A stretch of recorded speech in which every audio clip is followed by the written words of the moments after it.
Suene la trompeta en el día del Señor, su esplendor eterno. Segunda de Samuel, capítulo 8. Algunos diríamos, ¿y aquí qué vamos a encontrar? Como que está un poco raro este capítulo, pero sabe que es un capítulo muy importante. Uno de los claves fue el capítulo 7, pero no nos tocó para hoy, ¿verdad? Así que el 8, el día de hoy. Si lo tiene, ahí pues me da un amén. Comenzamos, arrancamos con el verso 1 de Segunda de Samuel 8:1. Después de esto aconteció que David derrotó ¿a quiénes? A los filisteos y los sometió, y tomó David a Metegama de mano de los filisteos. Una pausa ahí con el verso 1. ¿Sabe que aquí parte del pacto de Dios con David incluía una promesa de que sus enemigos serían ¿qué? De Israel, derrotados y ya no oprimirían más a Israel? Y aquí se está cumpliendo, vamos a entrar a ver esto. Pero ¿dónde está esa promesa? Bueno, la hemos escuchado muchas veces anteriormente, pero si solamente regresa conmigo ahí a Segunda de Samuel 7, 10 y 11, don Víctor ahí lo leyó. 7, 10 y 11, dice así: además, yo fijaré lugar a mi pueblo Israel y lo plantaré para que habite en su lugar y nunca más sea removido, ni los inicuos le aflijan más, como al principio, desde el día en que puse jueces sobre mi pueblo Israel, y a ti te daré descanso, ¿de quiénes? De todos tus enemigos. Asimismo Jehová te hace saber que Él te hará casa. Y aquí don Víctor nos explicó, ¿verdad?, que está hablando no de una casa física, aunque Hiram, el rey Hiram le mandó presentes, regalos, madera, hombres para labrar, y le hicieron una gran monstruosidad de casa al rey David, honrándolo, pero no le está diciendo esto Dios, ¿verdad?, que te voy a hacer una casa física, sino que ya dijimos que su reinado sería para siempre, pero hablando más no de Salomón necesariamente, sino de Jesucristo, que vendría a través de su linaje. Entonces regresamos aquí al 1. ¿Cómo dice? Después de esto aconteció que David derrotó a quienes. Comenzamos con la lista, vamos a ir contando. Primero, a los filisteos. ¿Y qué les hizo? Los sometió. Y tomó David a Metegama de mano de los filisteos. ¿Habíamos visto este lugar anteriormente? Metegama. Y pareciera ser que es el nombre que se le da a una ciudad principal. ¿Se acuerdan cuál era una de las ciudades principales? Si usted lo lee de Primera de Crónicas 18 al 1 al 13, que se encuentra la misma historia, nos da ahí un detalle potencialmente de que era este lugar. Pero aquí está el examen. ¿Cómo se llamaba uno de los lugares principales de los filisteos, de las ciudades primordiales? Gat. Entonces una pregunta, ¿podrá ser Metegama Gat, que se le ha cambiado el nombre? Analícelo, búsquelo, ahí se lo dejo de tarea.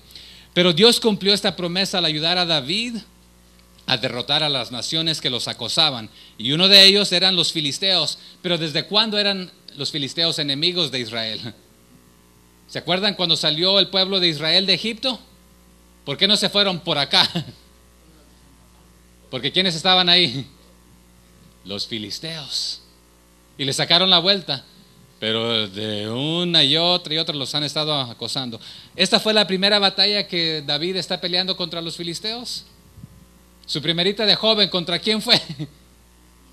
Los filisteos, específicamente contra el gran gigante Goliat, ¿verdad? Así que David no solamente peleó una sola batalla, sino fueron varias, y tomando ahora varias de las ciudades principales. Pero más importante era reversando el hecho de que ¿quién oprimía a quién en este momento? ¿Se acuerdan que hablamos de los jueces, pero caían en pecado, en opresión? El Señor mandaba un libertador, los sacaba. Pero ¿quién oprimía a quién? ¿A quién estaban sometiéndose Israel en ese momento antes de que fueran derrotados los filisteos? Se sometían a los filisteos mismos. Entonces, lo que David logró hacer es reversar el hecho de que Israel estaba siendo oprimido por los filisteos y sometiéndose a ellos. Ahora los filisteos han sido derrotados completamente y han sido sometidos a Israel los que han quedado. Así que tomaron a Gat y las ciudades más grandes y permanecieron como tributarios de David el resto de la vida de David. ¿Y sabe qué? También creció uno de sus hijos. Nos dijo don Víctor que prestáramos atención a la vida de uno de los nombres de David. ¿Cómo se llamaba? Salomón. Así que durante el reinado de Salomón los filisteos permanecieron tributarios. Y si quiere corroborar esto y confirmarlo, se encuentra en Primera de Reyes 4, 21 y 24. Se lo leo para ustedes para que no lo busque y no pierda ahí la parte. Dice Primera de Reyes 4, 21. Y Salomón señoreaba sobre todos los reinos desde el Éufrates hasta la tierra de los filisteos y el límite con Egipto, y traían presentes y sirviendo a Salomón todos los días que vivió.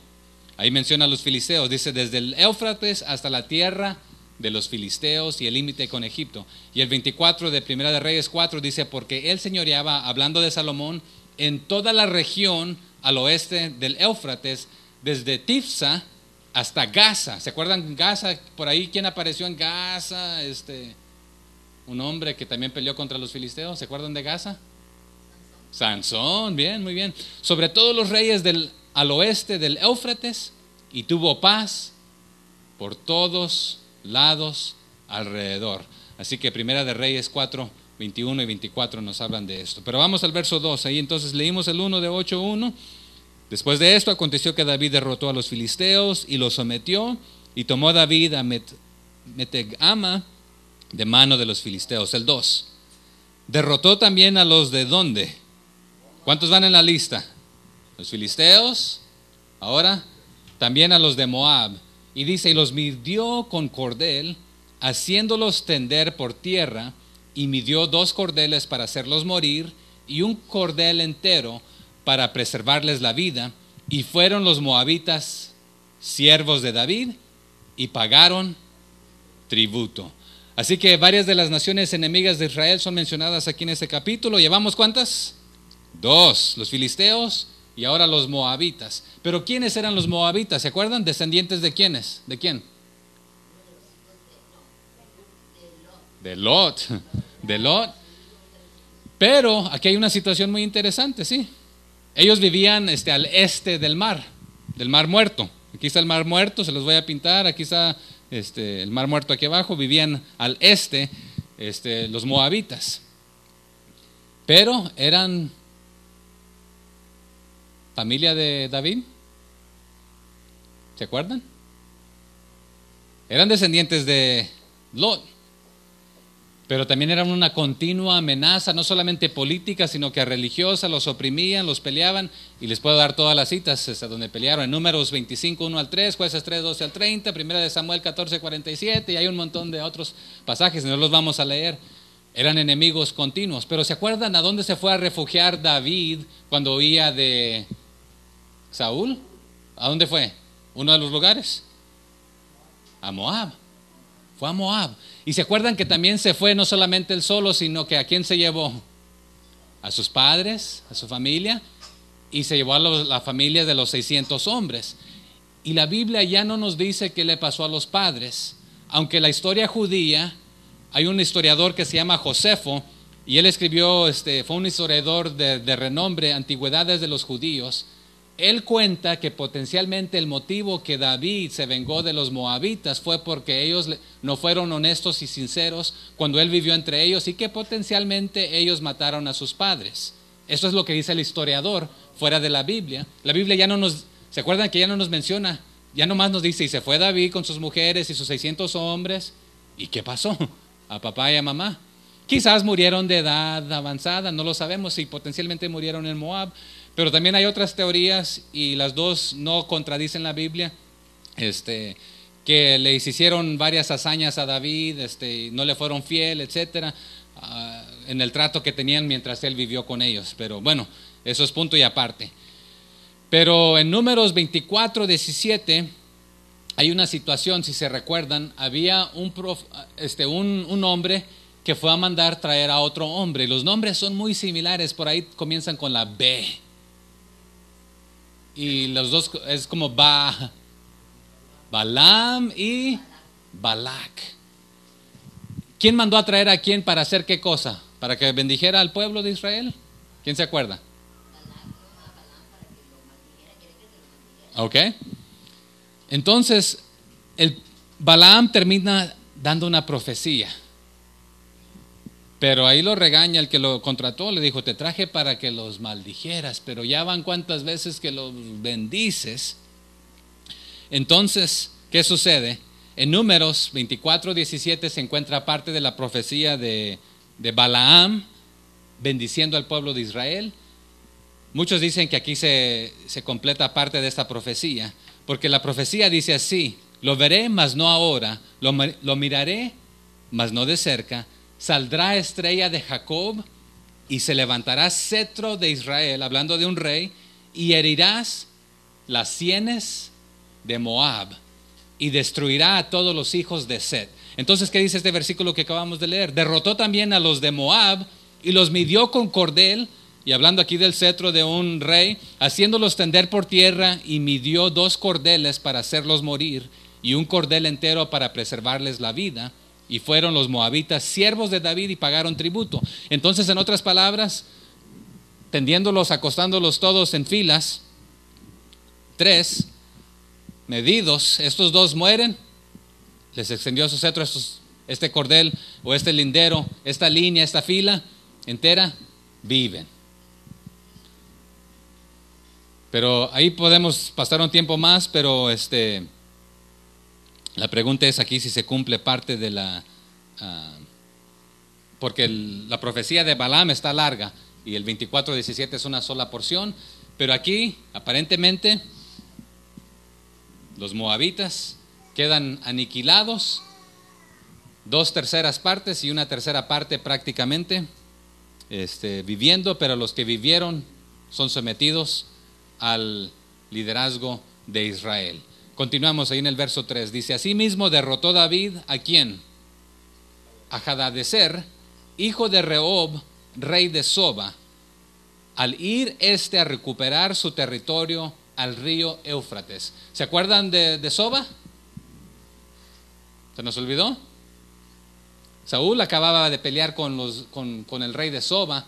Es más, lo había conquistado Saúl, le quitó parte del terreno, del territorio. Entonces lo que el rey, este rey Hadadezer, se levantó representando a los de Soba para reconquistar de regreso el territorio que Saúl les había conquistado. Entonces Saúl se enfrentó a ellos, pero no los eliminó completamente.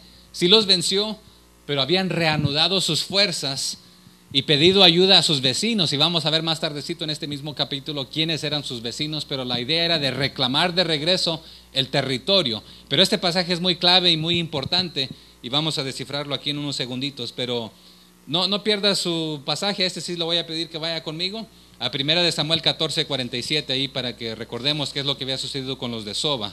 14:47 lo tiene, 1 Samuel, ahí hacia atrásito.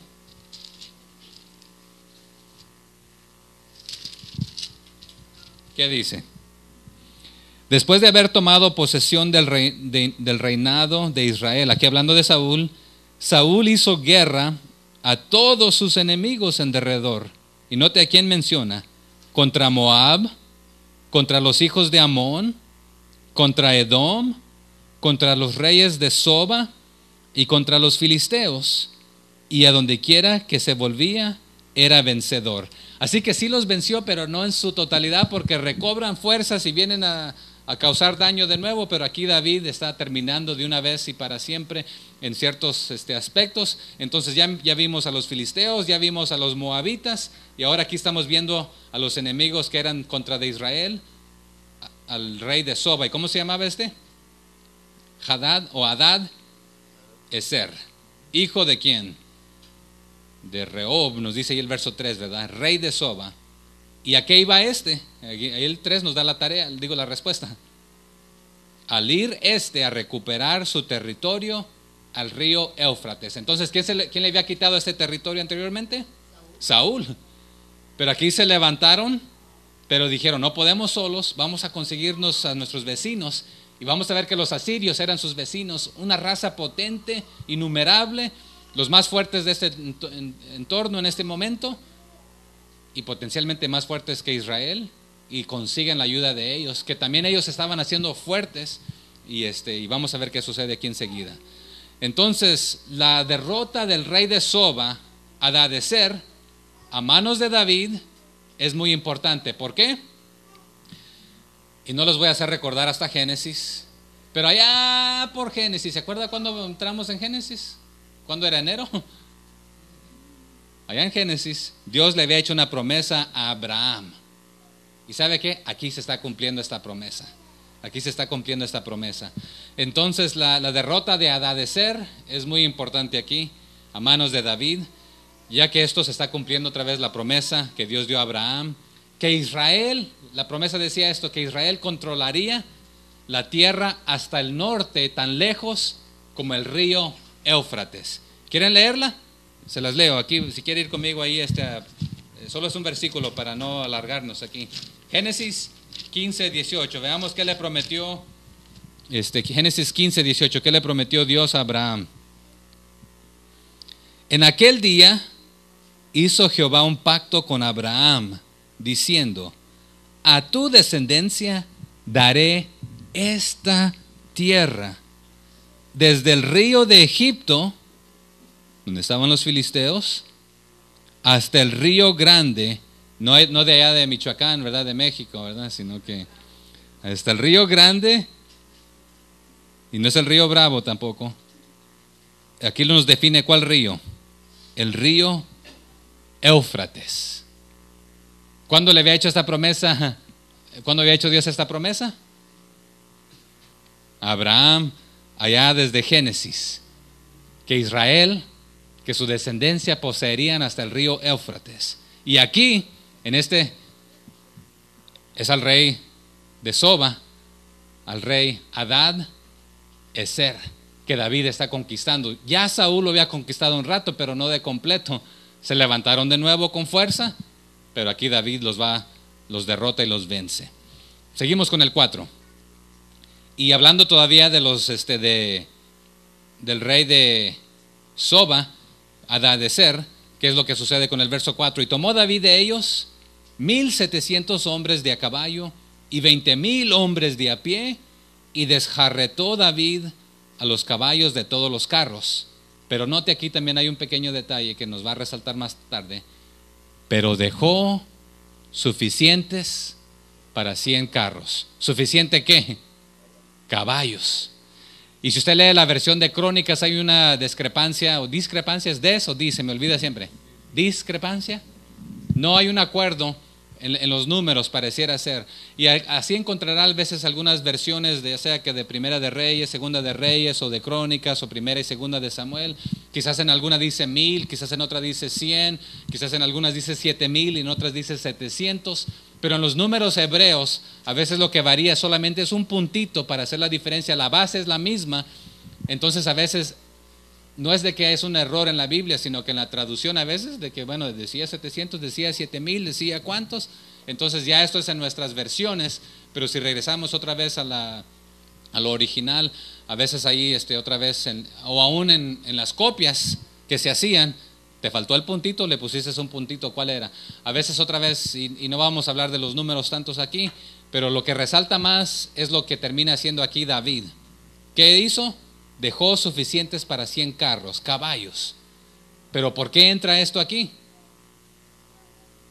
No nos dice la Biblia si David hizo esto en desobediencia, porque como dice allí, y tomó David de ellos 1,700 hombres de a caballo, y aquí tomar quiere decir que los venció o los sometió, pero está hablando más de que la pregunta es, ¿los hizo de él? ¿O los sometió a que fueran de él? ¿O los venció matándolos? Pero da a entender que los mató, pero dejó vivos solamente 100 caballos no nos dice cuántos caballos, sino que dice los suficientes caballos para 100 carros. Y no nos dice cuántos caballos se necesitaban para alar 100 carros. Pero dice, 20,000 hombres de a pie, y desjarretó David los caballos de todos los carros, los despedazó, pero dejó suficientes para 100 carros. Entonces no nos dice la Biblia si David desobedece al hacer esto, pero vamos a ver más tarde que esto entra al corazón de Salomón, y Salomón hace algo, se quiere hacer más grande, es rey en este momento más tarde, quiere hacerse más grande, y va y manda personas de su pueblo, de Israel, hacia Egipto a conseguir más caballos. Entonces la pregunta ¿es una desobediencia o rebeldía? Lo es, porque Dios había dicho de esto en allá atrás también, si se acuerdan, en Deuteronomio, que cuando el pueblo de Israel tuviera un rey no debería hacer ciertas cosas. ¿Quieren corroborarlo? Vamos a hacerlo. No pierda ahí, Samuel. Vaya conmigo a Deuteronomio 17. Deuteronomio 17, ahí comenzando por el versículo 14, para que tenga sentido. Deuteronomio 17, 14, ¿lo tiene? Si su Biblia tiene un encabezado, dice instrucciones acerca de un rey. Lo leo brevemente para ustedes. Cuando hayas entrado en la tierra que Jehová tu Dios te da, ya están ahí, ¿verdad? Ahora, y tomes posesión de ella y la habites, ya están haciendo esto, y digas, pondré un rey sobre mí, como todas las naciones que están en mis alrededores. Ya hicieron esto. ¿Quién fue su primer rey? Saúl. Ahora ya está David de rey. Ciertamente pondrás por rey sobre ti al que Jehová tu Dios escogiere. De entre tus hermanos pondrás rey sobre ti. No podrás poner sobre ti a hombre extranjero que no sea tu hermano. Hasta el momento van bien, ¿verdad? Pero él, noten aquí, el 16, pero él no aumentará para sí caballos, ni hará volver al pueblo a Egipto con el fin de aumentar caballos. Porque Jehová os ha dicho, no volverás nunca por este camino, ni tomará para sí, y aquí está otro detalle, que David también erra, peca, no obedece, no se somete, ni tomará para sí, ¿qué dice el 17? Muchas mujeres, para que su corazón no se desvíe. Vamos a ver más tarde qué le sucede también a Salomón. ¿Qué hace? No solamente se hace de muchos caballos, sino que ¿cuántas mujeres termina? 3,000, ¿o eran? Sí, 3,000, no, 700 mujeres y 3,300 concubinas, ¿verdad? Entonces aproximadamente por lo menos con 1,000. Vamos, ¿estoy mal o me equivoco? Las dos cosas, ¿verdad? Dicen, no. Vamos a ver más tarde, vamos a ver cuántas fueron. Pero ¿qué le dice ahí? El 17, no tomará para sí muchas mujeres para que su corazón no se desvíe. Pero note aquí también, ni plata ni oro amontonará para sí en abundancia. Y vamos a ver más tarde que David comienza a amontonar para sí oro, le traen presentes. Sí, lo lleva a Jerusalén, pero vamos a ver más tarde que también Salomón comienza a hacer diferentes cosas acerca de oro, de plata. Y más tarde se los quitan los egipcios mismos. Pero no me voy a adelantar tanto. Ok, el 18, y cuando se siente sobre el trono de su reino, entonces escribirá para sí en un libro una copia de esta ley, del original que está a cuidado de los sacerdotes levitas. Entonces los levitas aquí nos está diciendo van a tener el original, pero cada rey que se siente sobre el trono para ser rey, tiene que hacerse su propia copia para tener él su copia. ¿Para qué? Aquí nos da el motivo.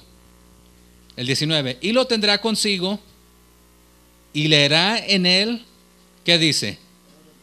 Todos los días de su vida, para que aprenda a temer a Jehová su Dios, para guardar todas las palabras de esta ley y estos estatutos, para ponerlos por obra, para que no se eleve su corazón sobre sus hermanos, ni se aparte del mandamiento a diestra ni a siniestra, a fin de que prolongue sus días en su reino, y él y sus hijos en medio de Israel. Entonces Saúl desobedece esto, no continúa, no se alargan sus días como rey.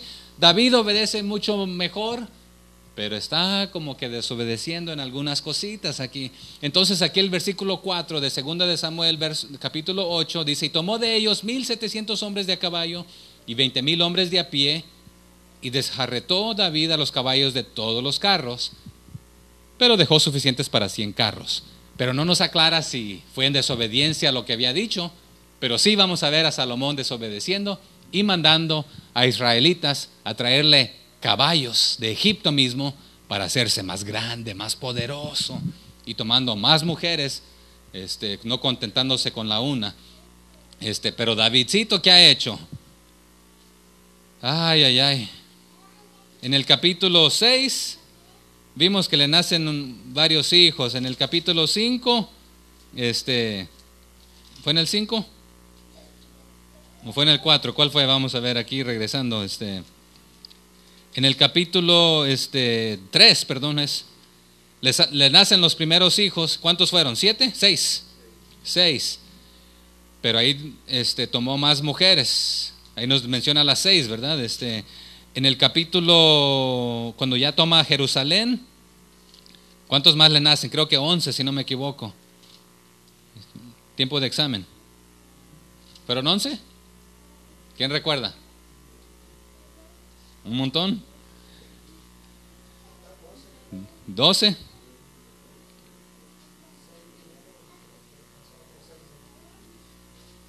Ok. Entonces, le hice un examen a mi esposa entre semana.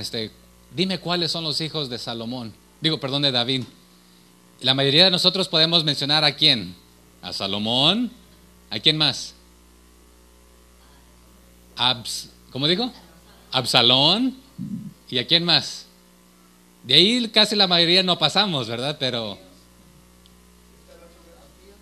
Abdías. También había por ahí un Natán, ¿verdad? Pero note que casi no hemos escuchado de los otros, ¿verdad? Pero aquí David, de acuerdo a los estatutos que tenían que escribir, hacer su copia y tenerla, ¿qué decía? Que no se haga de muchos caballos, que no se haga de mucho esto, de lo otro.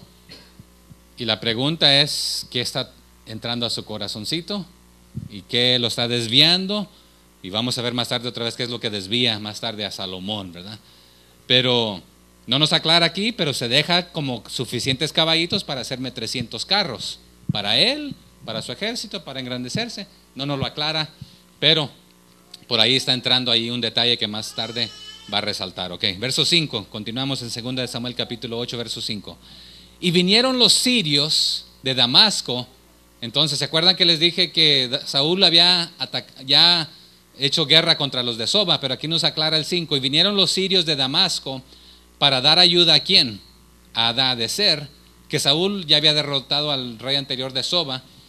Pero aquí dice ayudar a Hadadezer, rey de Soba. Pero ¿qué hace David? Y David hirió de los sirios a 22,000 hombres. También el historiador Josefo, que les mencioné de antigüedades judías, registra en su historia, en sus libros de historia, que Hadad, rey, Hadadezer, rey de Soba, fue derrotado por David en estos tiempos. Y nos dice el historiador que los sirios eran una de las razas o una de las ramas más poderosas de este tiempo en este momento. ¿Cuántos hombres dice que traía aquí? 22,000 hombres.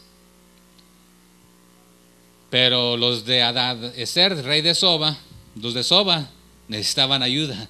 Dicen, no pudimos solas contra Saúl, nos derrotó, pero tenemos suficientes todavía, pero vamos a pedirle a estos grandes. De cualquier manera, los de Soba iban a quedar sometidos a alguien. Si los sirios vencían a los de Israel, iban a tener que someterse a ellos. Pero dice, lo que nosotros queremos es vengarnos contra ellos. Vamos a pedir a los de Siria que nos ayuden, a los sirios. Pero esos sirios vivían en Damasco y se los llevan. Pero ¿qué hace David? Los vence, los derrota. Y entre estos derrotados también más tarde vamos a ver que, entonces ya llevamos a quienes, comenzamos ahí en el capítulo con los filisteos, después con los moabitas, y ahora aquí los sirios y los de Soba, que ya obtuvieron el terreno de hasta el río Éufrates, cumpliendo la promesa que el Señor le había dado a Abraham. Y aquí entramos con los sirios, pero también aquí van incluidos en paquete los de Edom. Más tarde nos va a decir de Edom, y no voy a leer todos los pasajes, pero por allá en Ezequiel 25, 12 al 14, Dice así: así ha dicho Jehová el Señor por lo que hizo Edom, tomando venganza de la casa de Judá, pues delinquieron en extremo y se vengaron de ellos. Por tanto, así ha dicho Jehová el Señor: yo también extenderé mi mano sobre Edom y cortaré de ellos hombres y bestias y asolaré desde Temán hasta Dedán, caerán en espada. Y pondré mi venganza contra Edom en manos de mi pueblo Israel, y harán en Edom según mi enojo y conforme a mi ira, y conocerán mi venganza, dice el Señor. Aquí también se está cumpliendo y se encuentra en Jeremías 49, 7 al 22, también en Segunda de Reyes 8 al 20, nos habla que Edom se volvió a rebelar. ¿Y quiénes eran los edomitas? Descendientes de Saúl. Y ese pleito había estado desde que, ¿quién fue el que salió corriendo primero? Jacob. Y regresó como ¿quién? Como Israel. El ángel ahí, ¿verdad? Pero hace las paces con Edom, más o menos ahí viven, pero vamos a ver que después hay diferentes, bueno, ya vimos, ¿verdad? Pero aquí Segunda de Reyes 8:20 nos dice: en el tiempo de él se rebeló Edom contra el dominio de Judá y pusieron rey sobre ellos. Entonces los edomitas decidieron tener su propio rey. Entonces, si aquí está el río, acá está el mar muerto, los de Moab estaban aquí, los de Edom, los edomitas estaban por acá, hacia el sureste, casi hacia el sur. Los edomitas, los moabitas, entonces los filisteos hacia acá, los que acabamos de ver, el rey, ¿cómo se llamaba? Hadad Ezer, rey de Soba. Entonces conquistados. Ok, seguimos. El verso 6, ¿verdad? Del capítulo 8. Puso luego David guarnición en Siria de Damasco, y los sirios fueron hechos siervos de David. Entonces conquistó una gran parte, pero también ahora los potentes sirios se someten al rey David, sujetos a tributo.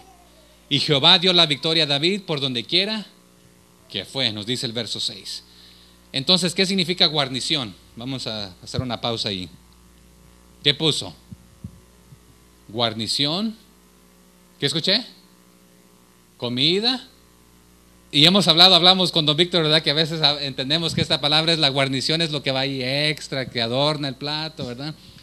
Pero aquí sale siendo un poco más diferente a comida. Dice, puso luego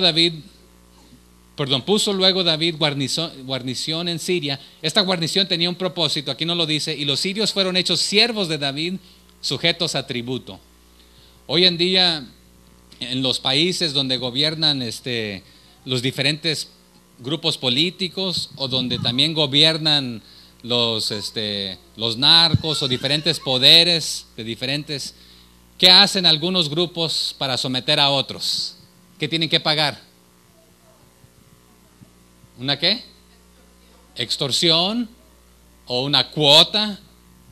Se le puede nombrar de diferentes cosas. Pero en estos tiempos, el que dominaba era el más grande, y la manera que sometía a los demás es que pagaban esa extorsión o cuota. Pero en este caso era más, no era una extorsión, sino que se traduce como tributo o regalo. Pero otra vez, ¿qué estaban haciendo? Para que no se enriqueciera aquel grupo, tenía que pagar diciendo: aquí está, nos sometemos, no nos hagan daño, etcétera. Pero era un impuesto, y este impuesto ayudaba al gobierno para crecer. Pero en este caso, ¿qué está haciendo David? Sometiendo a los de Siria, que eran potentes y poderosos, pero los venció. Y ahora la guarnición es para continuamente protegerse de estos, para que no crecieran, no aumentaran, pero también para coleccionar el tributo, la cuota. Por si no lo sabía, y no me voy a detener aquí a hablar mucho de esto, lo he mencionado anteriormente, pero muchos países hacen esto.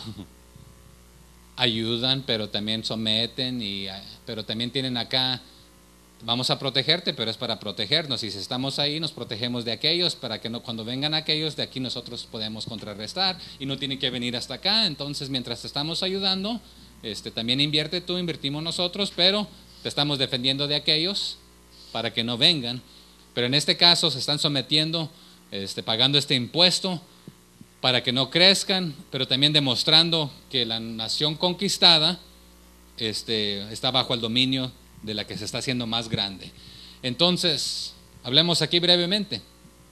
Pareciera ser que la obediencia de David le está trayendo bendición, porque Dios dice ahí al final, y Jehová, del 6, dio la victoria a David por donde quiera que fue. David tenía un gran deseo de completar la tarea, de conquistar todas estas tierras, porque el Señor se las había prometido. El pueblo de Israel al inicio desobedeció y no quiso ir a conquistarlas, por lo consiguiente anduvo vagando ¿por cuánto tiempo? 40 años. ¿Quién fue el primero en obedecer?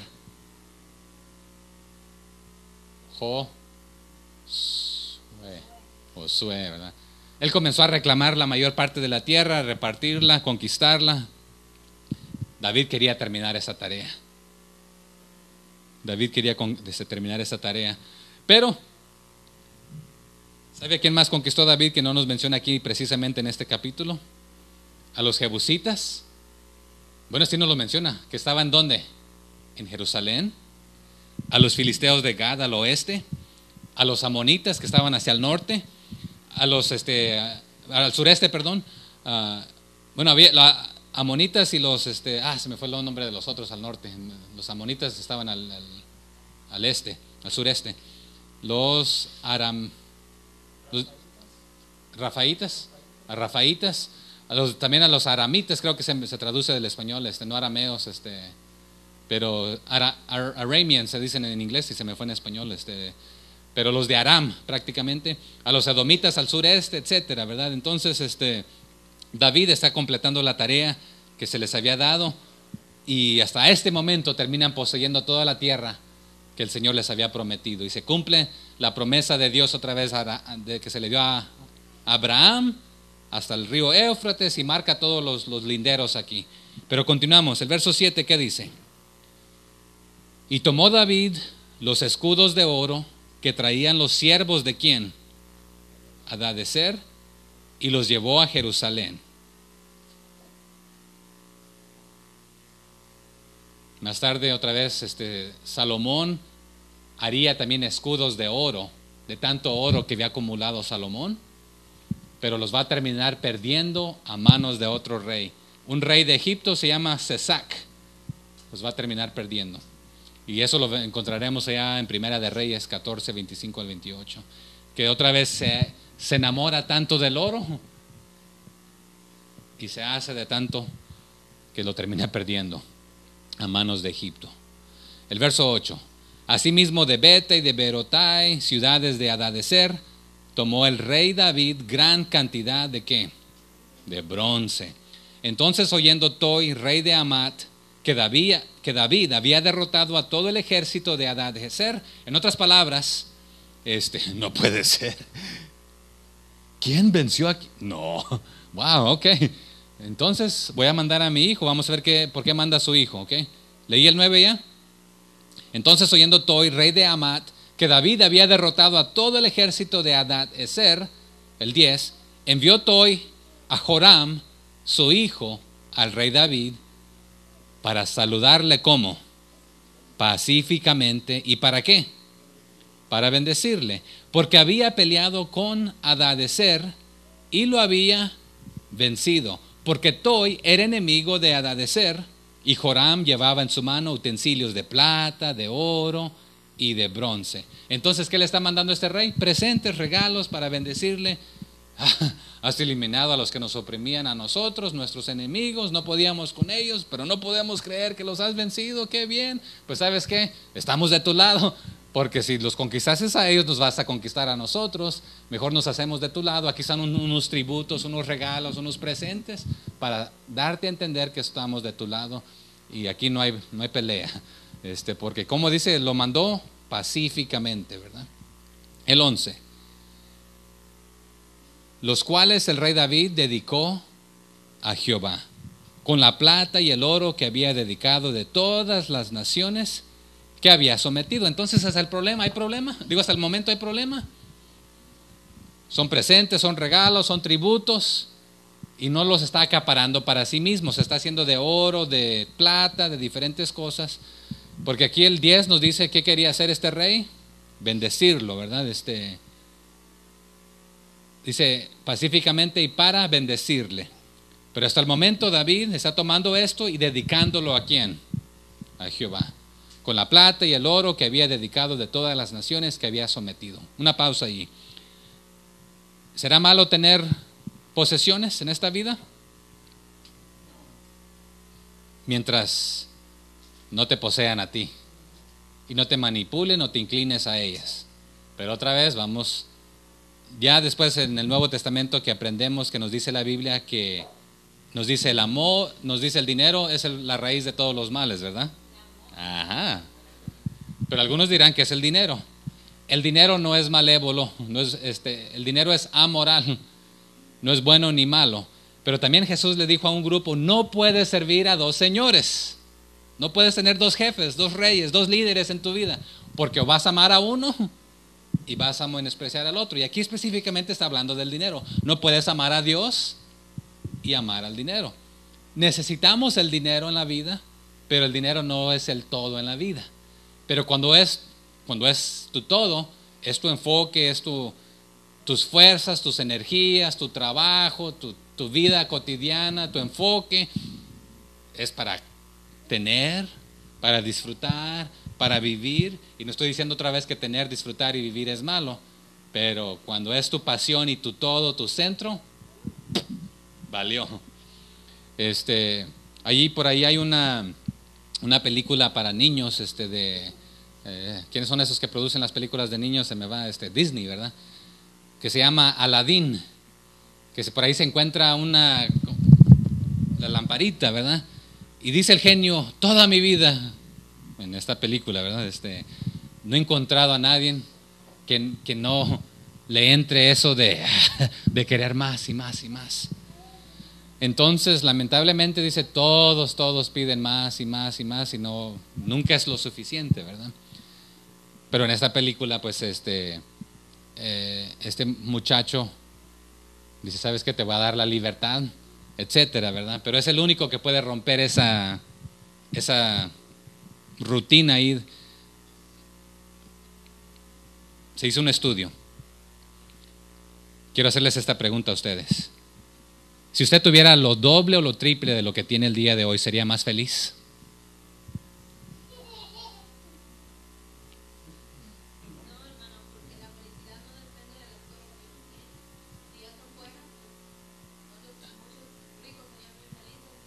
Y ahí está el detalle. Los estudios que han hecho que de los millonarios y los multibillonarios, que en cuanto a la felicidad no cambia. Es más, son más miserables muchas veces. Pero uno diría, mira, pero los veo que bien contentos, bien alegres, disfrutando y teniendo de todo, pero vacíamente. Es más, se han hecho estudios que entre más pobre eres, hay una sonrisa. No es de que no tengamos problemas y dificultades y no voy a detenerme aquí porque aquí pudiera hablar mediodía. Pero ¿a qué voy con esto? Pero a veces sí decimos, si tan solo tuviera un poquito más, un poquito más, un poquito más. Pero piense 10, 15, 20 años atrás. Usted hoy tiene mucho más de lo que tenía antes. ¿Es más feliz? Tiene problemas todavía, ¿verdad? Tiene dificultades. Pero otra vez, el que tiene más, quiere un poquito más. Y el que tiene un poquito más, quiere un poquito más. Nunca nos contentamos con lo que tenemos. La Biblia habla de el contentamiento. Y hemos hablado de este tema, ¿verdad? Pero por eso el Señor les había dado que cuando a los reyes, cuando tengan, ¿sabes qué? Sí, van a llegar presentes y todo. Al rey Salomón, por su sabiduría, le mandaban presentes, regalos, tributos, de todo. Su fama se extendió. Pero él permitió otra vez que todo esto le llegara al corazón y al coco. Y se sintió el grande. David, vamos a ver más tarde que se siente el grande. Mira, cuánto bien me ha ido. Todo es mío. No, aquello no es tuyo. Le pertenece a otro hombre. Está en la guerra por ti. pero sabes que soy el rey, yo lo puedo tomar porque es mío. No, no, no, no es tuyo, le pertenece a otro hombre. Sabes que no me importa. Bueno, queremos siempre más, más, más y más. Ese es el estado de nosotros, el hombre, la mujer, Pero aquí David se está haciendo de muchas cosas, pero en este caso lo está dedicando al Señor. Que lo que usted tenga, usted aprende a decir, ¿sabe qué? Es del Señor. Pero ¿sabe qué? Si hemos aprendido a decir que es del Señor, lo vamos a poder soltar con facilidad. Si no, no, esto es mío, yo me lo gané, yo me esforcé, yo trabajé, ¿por qué lo voy a dar a alguien más? ¿Es tuyo? ¿O el Señor lo ha puesto en tus manos para administrarlo? ¿Lo has dedicado a Él? Hay un hermano que dice que le gusta hacer este ejercicio. Cuando comienzan a entrar estas cosas en su vida, él es más, agarra la chequera, su cuenta de estado de banco, etcétera, porque tiene, y dice, ¿sabes qué? Lo escribo al nombre del Señor, porque sabes que últimamente le pertenece a Él todo. El día que Él quiere llevarme, ¿se acuerdan de aquel gran ricachón que dice, mira cuánto tengo, voy a hacer algo? ¿Qué quería? Hacer algo más grande. Ya lo tenía. Dice, alma, come, bebe, disfruta, mira cuánto tienes. Dice, necio, esta noche ahí vas a quedar. ¿Y todo esto de quién va a ser? Pero queremos más, queremos más, queremos más. ¿Qué le dijo Jesús al joven rico? Te hago una oferta, te ofrezco tesoros en el cielo y ve y deshácete de todo lo que tienes y sígueme. ¿Y qué dice? Se fue triste porque tenía muchos chacapes, muchas cosas, mucho dinero. Pero sí le estaba diciendo, Señor Jesús, yo soy bueno igual que tú. Sí, eres bueno porque he guardado todos los mandamientos desde mi juventud. Oh sí, te falta una cosa, la más importante, amarme a mí y amar a tu prójimo. Ve y vende todo lo que tienes, ven y sígueme. No, gracias, mejor abrazo lo que tengo. Entonces otra vez, siendo rico, el Señor le ofreció riquezas eternas. Él prefirió lo terrenal. Aquí el 11, entonces David, todo lo que estaba recibiendo hasta este momento, dedicándolo a Jehová, con la plata y el oro que había dedicado de todas las naciones que había sometido. El 12, de los sirios, aquí contenía la lista, ¿verdad? De los moabitas, de los amonitas, de los filisteos, de los amalecitas y del botín de Hadadezer, hijo de Rehob, rey de Soba. ¿Y qué dice el 13? Así ganó David fama. Pero una pregunta y una pausa. ¿Lo que usted y yo hacemos, lo hacemos para ganar nosotros fama o para que el Señor sea el famoso? ¿Para hacer reconocer su nombre en toda la tierra? Pero a veces es para decir, mira, soy ilustre, mírame a mí, mira, ¿de dónde salí? ¿De dónde me sacó el Señor? Pero ¿cuál fue la reacción de David al inicio? Señor, el Señor le recordó, ¿de dónde te saqué? Eras un, ¿qué era? Pastor de ovejas. Pero así ganó David fama, dice el 13, cuando regresaba de derrotar a los sirios, destrozó a 18,000 edomitas en el valle de la sal. Entonces recuerdan que aquí menciona a los sirios que estaban hacia el norte, pero otra vez también en paquete iban ¿quiénes? Los edomitas en el valle de la sal, el 14. Y puso guarnición en Edom, por todo Edom puso guarnición, y todos los edomitas fueron siervos de David. Y Jehová dio la victoria a David. ¿Por dónde? Por donde quiera que fue. Entonces, el mar de Galilea está aquí, el río Jordán está aquí, muere en el mar muerto ahí. Entonces, derrotó a los a los filisteos, Gad estaba ahí, a los amonitas acá, del otro lado del río, a los moabitas, a los edomitas, a los arameos, de Aram, y toda esa otra lista que acabamos de mencionar en todos los entornos, terminando la conquista de Canaán. El 7, el 14, ¿verdad? Y puso guarnición en Edom, y por todo Edom puso guarnición, y todos los edomitas fueron siervos de David. Y Jehová dio la victoria a David por donde quiera que fue. Pero entramos en un pequeño problema aquí. Pero este es el verso clave de este capítulo. Que es bueno esta parte. Y reinó David sobre todo Israel. Se completó también porque ¿quién fue el último rey antes de los otros grupos? Saúl, pero después de Saúl se levantó y pusieron a quien, a Isboset. Isboset. Y aquí termina y el reino, perdón, y reinó sobre todo Israel. Y algo muy importante aquí. Y David administraba ¿qué cosa? Justicia y equidad a todo su pueblo. Quiero hacer una pausa en este versículo. Aquí quiero tardar unos minutitos, pero me voy a ir más rápido después. David agradó a todo el pueblo. No porque David se esforzaba en agradar a todo el pueblo, sino porque David se esforzaba en agradar a Dios.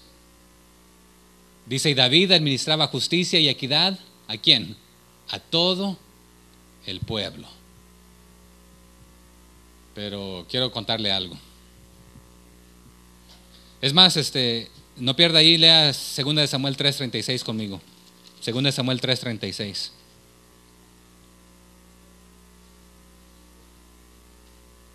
¿Ya lo tiene? Esto es cuando aquí don Víctor nos dio el resumen, ¿verdad? Joab mata a Abner, vengando la muerte de su hermano, ¿verdad?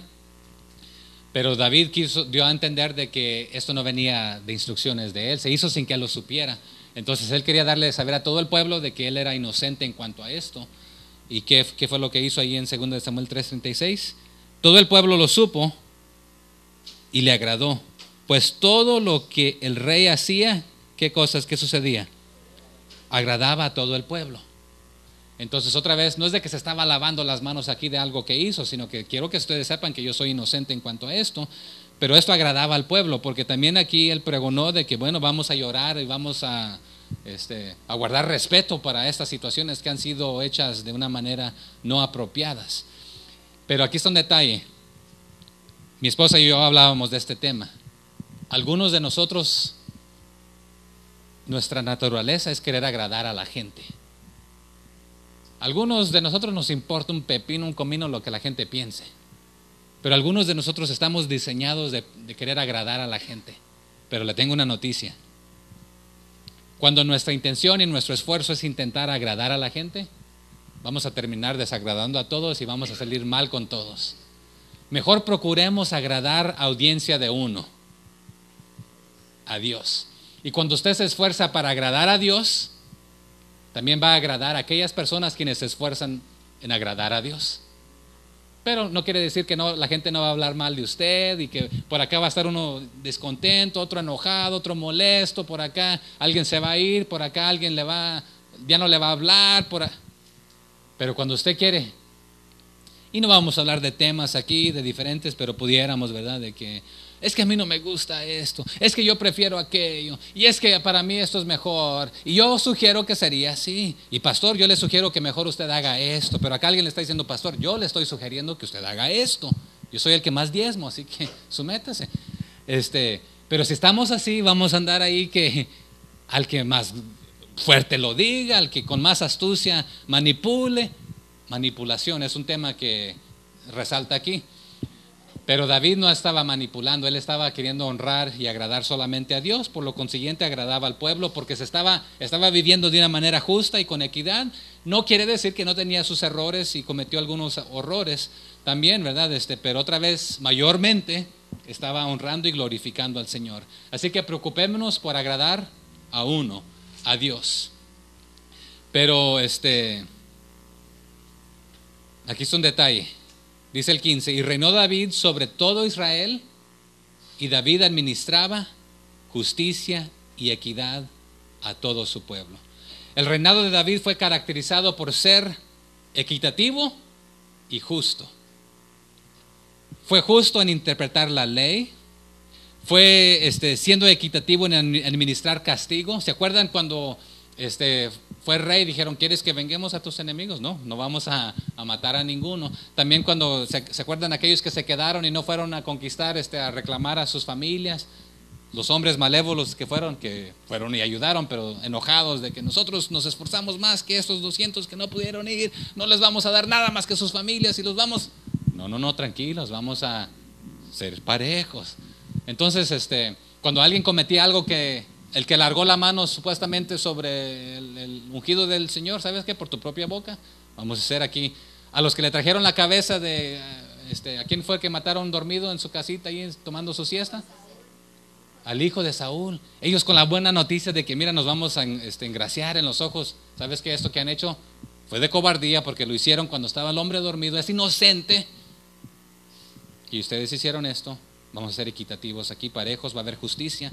Entonces otra vez, este aspecto, respetando los derechos del pueblo, mayormente, porque otra vez vamos a llegar a un punto que no respeta el derecho de un hombre.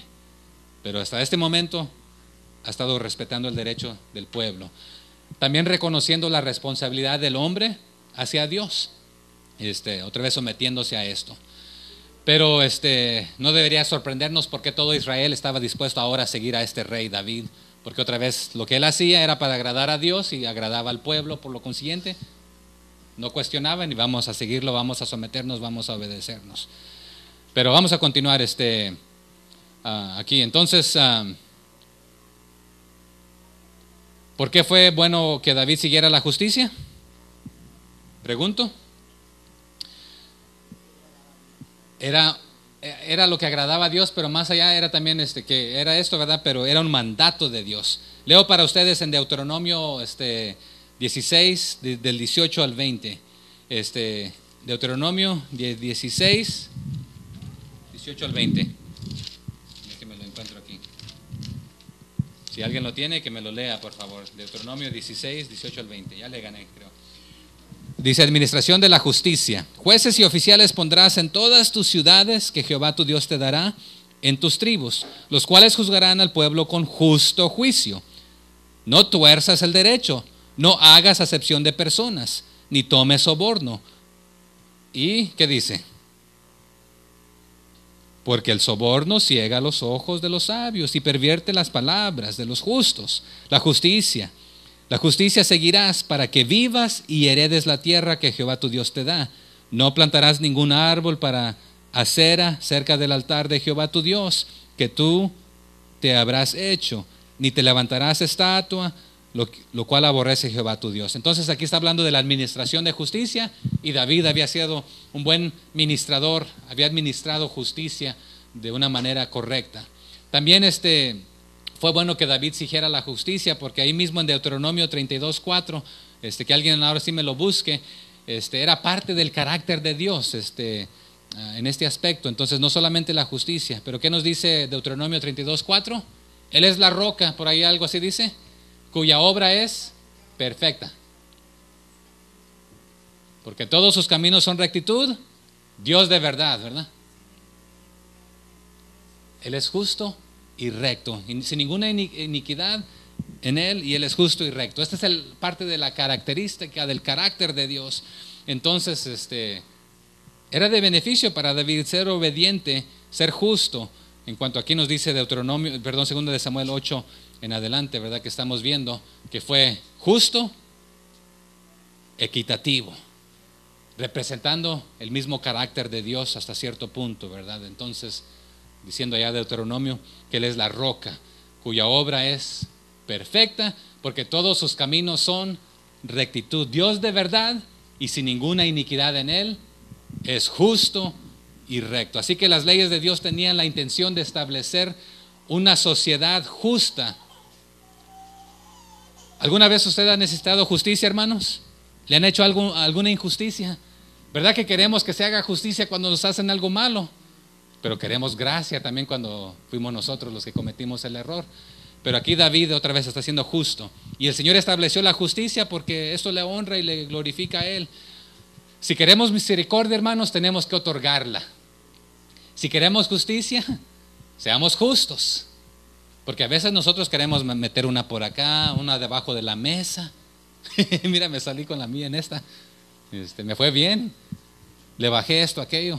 Mira, seamos justos, seamos también misericordiosos, extengamos, demos esa misericordia si queremos recibir, otorguemos misericordia si queremos recibirla, pero seamos justos si queremos justicia también.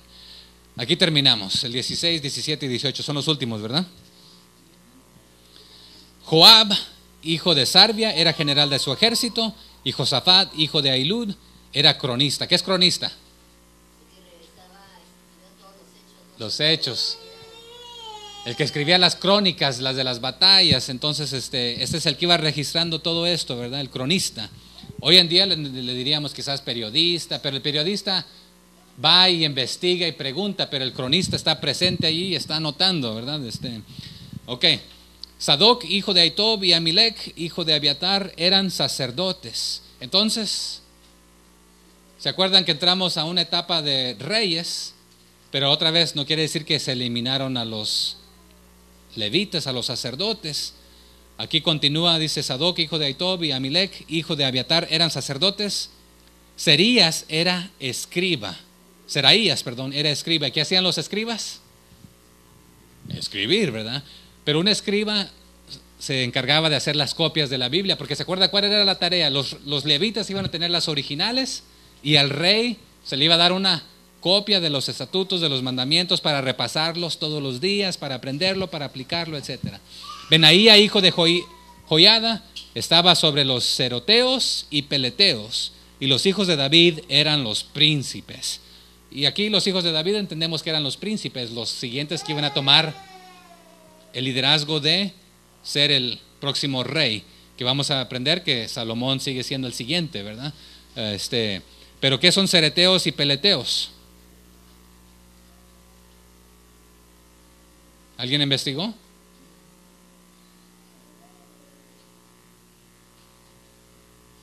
Y está difícil aquí, pero alguien tenía que hacer este trabajo. Eran no asesinos, sino que eran los que, por ejemplo, ¿se acuerdan cuando llegó el de la primera noticia que dijo yo maté al rey Saúl? ¿Quién realmente mató al que trajo la noticia? No fue David. Le dijo a uno, hey, encárguese de porque por su propia boca.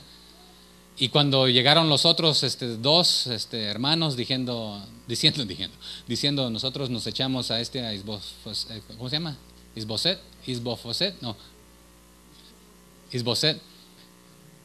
dijo, bueno, culpables ustedes son. Entonces estos cereteos y peleteos eran los que se encargaban de ejecutar.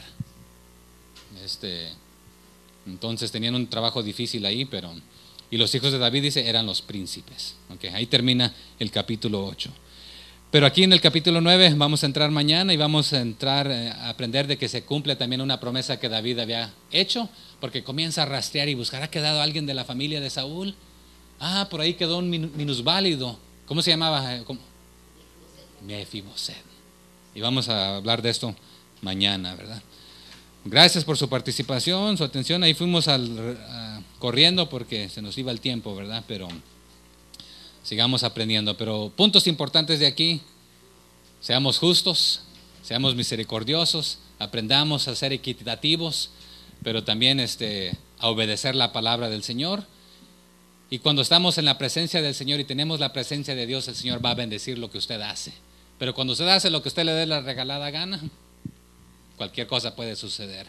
Pero quiere la bendición del Señor sobre su vida, Él se va a encargar. Si nos enfocamos nosotros de buscar la bendición, lo material, podemos encontrarlo, pero podemos perderlo también. Pero si lo que tenemos en nuestras manos, sea poquito, sea mucho, lo dedicamos al Señor, que lo use para su honra y su gloria, puede ser lo mejor para nuestras vidas, y que no sea a lo que nos inclinamos nosotros, sino que cuidemos nuestro corazón de que Dios sea nuestro Dios y que Él siempre nos dirija. Vamos a orar. Padre, gracias por tu palabra.